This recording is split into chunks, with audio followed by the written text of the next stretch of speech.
Até pegando esse efeito riqueza que a gente estava citando aqui. Porque lá fora, como vocês disseram, muita gente investe. Então, 60% da população americana, quanto que dá isso? Eles são 300 milhões de pessoas? Uhum.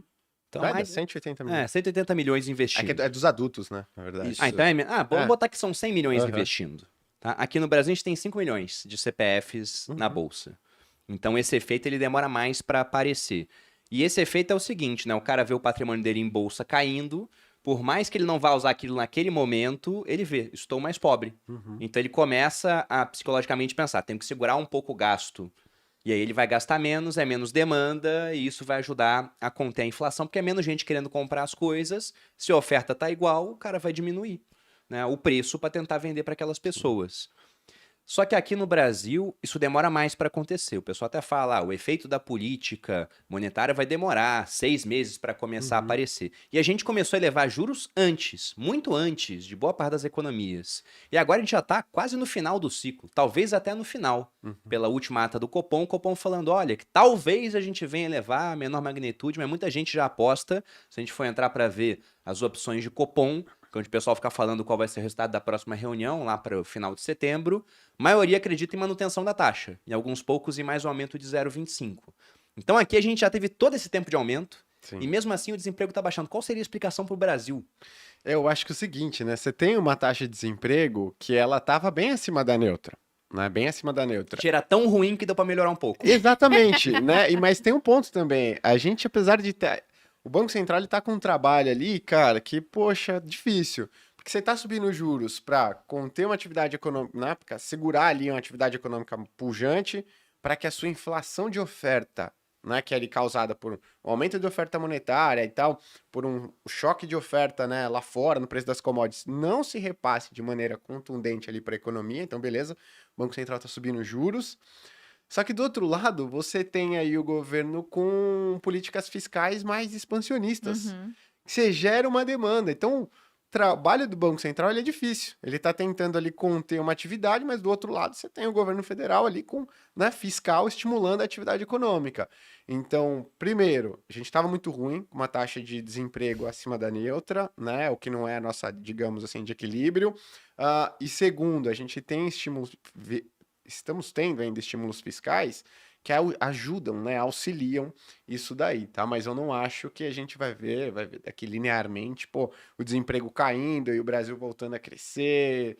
Voltando a crescer não, né? Porque a gente faz tanto tempo que a gente não fala de crescimento, mas crescendo como há décadas atrás, tá? Eu não acho que isso vai acontecer, mas o fato é que a base de comparação, ela era muito alta. Então você fala assim, pô, o Brasil tá com o desemprego mais baixo dos últimos 8 anos. Beleza, né? Porque a gente tava muito mal mesmo. Que merda. Alguma coisa, Raio? Completando isso? Não, eu assino embaixo tudo que o Gui falou. O maluco fez um comentário interessante aqui, que merda, né? Que merda.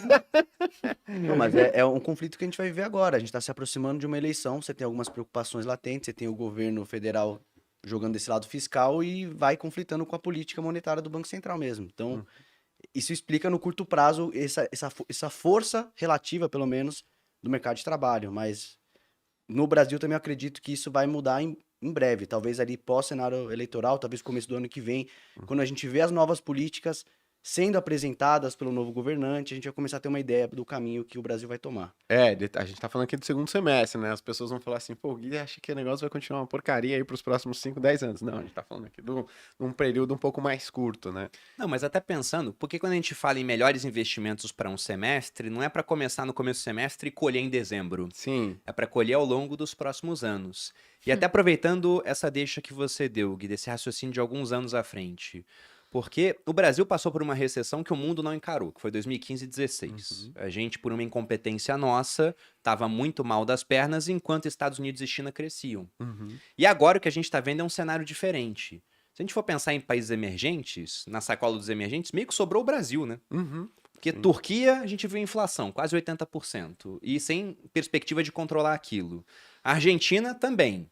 Aí você olha uma Rússia, tá em guerra. E uma guerra que eu acho que eles vão perder se continuar durando tanto tempo assim, né? Porque começa a virar um negócio meio guerra de guerrilha, fica complicado, a gente não vai saber nem qual vai ser o futuro do Putin lá daqui a pouco, pode ficar instável a situação dele. Você vê uma China com uma política de Covid zero e também desacelerando, não é deixando de crescer, mas crescendo menos. A Índia, tudo bem, 1 bilhão de pessoas, mas é um país que, justamente por conta dessa grande população, é importador de commodities num cenário de commodities altas. Uhum. Aí você olha o Brasil, que exporta commodity. Sim. Aí você vê, tudo bem, elevou a taxa de juros, mas a dívida pública que muita gente, e eu fazia coro que esse pessoal achava que ia bater 100% do PIB, acabou que ela caiu no final. Sim. Porque eles acabaram arrecadando mais com uma mãozinha da inflação, mas não gastaram tudo aquilo. E agora estão abrindo a torneira que querem a eleição, né? É o Uhum. ciclo da Perfeito. democracia. Então vocês enxergam um bom horizonte para o Brasil, mesmo com essa questão de um mundo onde os nossos principais parceiros comerciais podem desacelerar um pouco, Sim. até por conta dessa questão de ter que subir juros para conter a inflação? Uhum. Cara, e eu acho que sim. E, putz, eu sigo muitas carteiras de gestores internacionais que investem em mercados emergentes. Isso tem favorecido já um fluxo de dinheiro para o Brasil, até por uma exclusão. Primeiro, tem um cenário macro que é ruim, então a decisão do gringo, do grande investidor, que tem um bolsão de dinheiro de verdade, para vir para mercados emergentes, ela já é mais difícil num cenário contundente. Mas o investimento que vai para emergentes, nesse momento colocando essas questões que você mesmo pontuou, o Brasil acaba ganhando espaço. E a gente tende a superdimensionar qual que é a importância do Brasil no mundo, mas a grande verdade é que o Brasil sempre foi muito pouco representado nisso. Pega uma carteira de um gestor grande de mercados emergentes, o Brasil, sei lá, se tinha 1% de participação na carteira do cara era muito. Basicamente, era uma carteira focada em China, Índia talvez, mas outros mercados. Agora você talvez veja o Brasil em algumas carteiras indo para 5%, aumentando gradualmente, justamente porque os nossos pares emergentes estão em situações muito difíceis. E quando a gente olha para o Brasil, o Gui vai falar mais da renda fixa, que já tem oportunidades legais acontecendo, justamente para montar talvez ao longo desses próximos meses, não para colher no final de 6 meses, como você pontuar, mas talvez agora ir plantando. Mas no lado dos ativos de risco também. Níveis de valuation aqui no Brasil ficando, sim, tremendamente baratos. Boa parte disso, tudo bem, é o desconto do risco. Tá barato porque tem riscos, mas se a gente olha a operação das empresas, a gente estava até na reunião de análise hoje de manhã falando, Aline, poxa, tal empresa um ótimo resultado forte.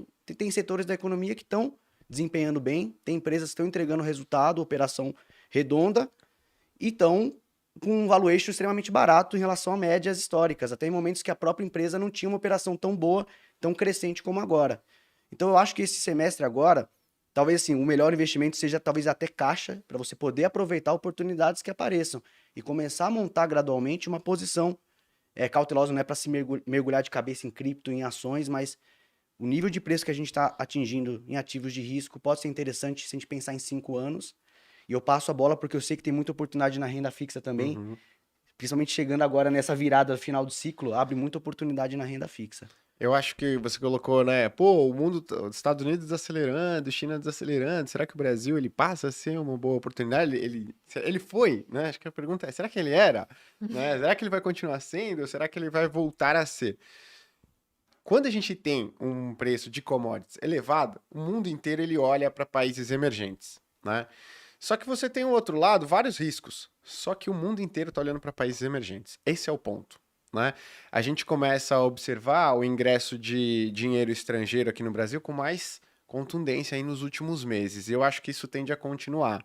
No relativo, o Brasil é destaque positivíssimo, né? Como você bem colocou. Dá para colocar um outro aí, a África do Sul, que também não está tão ruim, né? Que vai demandar ali, vai levar um pouquinho dos investimentos. Mas eu acho que o momento é bom para países emergentes, né?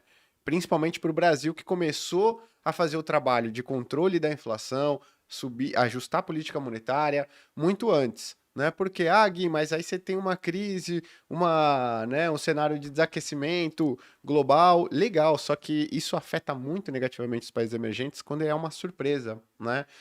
Se de fato for um movimento gradual, isso tende a prejudicar menos os países emergentes. Como eu acho que essa probabilidade de recessão ela está muito bem mapeada, né, de atividade econômica negativa nos Estados Unidos, e a gente já está vendo, o PIB do segundo trimestre dos Estados Unidos foi divulgado, queda, e você não está vendo os países emergentes, principalmente o Brasil, sofrer muito com isso, eu não acho que daqui para frente, conforme essa recessão ela continue se confirmando, vai prejudicar ainda mais, né? Então, eu acho que sim, o Brasil ele vai se beneficiar desse ciclo, porque os preços das commodities ainda estão altas, vão demorar um tempo para cair, né, para a média, por exemplo, e eu acho que isso vai tender a beneficiar o Brasil, que aí o ponto, em termos de emergentes, tá em destaque positivo ali. Então, poxa, gosto muito do Brasil.